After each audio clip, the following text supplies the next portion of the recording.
ஆத்ம வணக்கம். ஆத்மபிதா சுவாமி சிவானந்த பரமஹம்சர் அவர்கள் அருளிய மனதின் பல மாற்றங்களும் அதற்கு அனுசரித்து பல பெயர்களும்.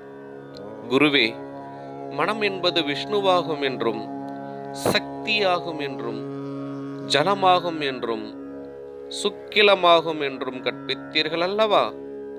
ஒரே பொருளைத்தானே எவ்விதமாக மாறி மாறி சொல்வதன் காரணம் என்னவாகும்?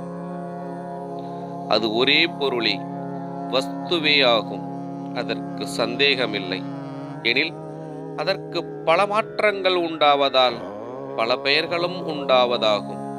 அது எப்படி என்றால், அக்ஷரமாய் தானாயிருக்கின்ற பொருள் ஆகாசமான வெளியாகியது. அந்த வெளியாயிருக்கின்ற ஆகாசத்திற்காகும் சதாசிவன் என்று சொல்லுவது. அதாகும் தானாயிருக்கின்ற ஜோதி. அந்த ஜோதியாயிருக்கின்ற தனக்கு சலனம் உண்டானதற்கு ஜீவன் என்று சொல்லுகிறோம். அந்த ஜீவனாகும் ஆத்மாவாய் சைதன்யமாயிருக்கின்றது. அதாகும் தேகம்.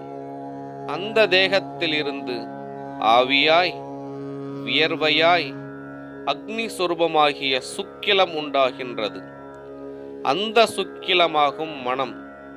அது ஜலாம்சமாகும். அதாகும் விஷ்ணு. அதற்காகும் சக்தி என்று சொல்லுவது. அதனால்தான் சக்தியிலிருந்து சிருஷ்டி, ஸ்திதி, சம்ஹாரம் உண்டாவதென்றும் சொல்லுவது.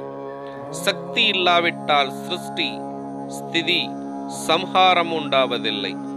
அந்த சக்தி சுக்கிலமாகும். சுக்கிலம் இல்லை என்றால் யாதொரு சிருஷ்டியும் உண்டாவதில்லை.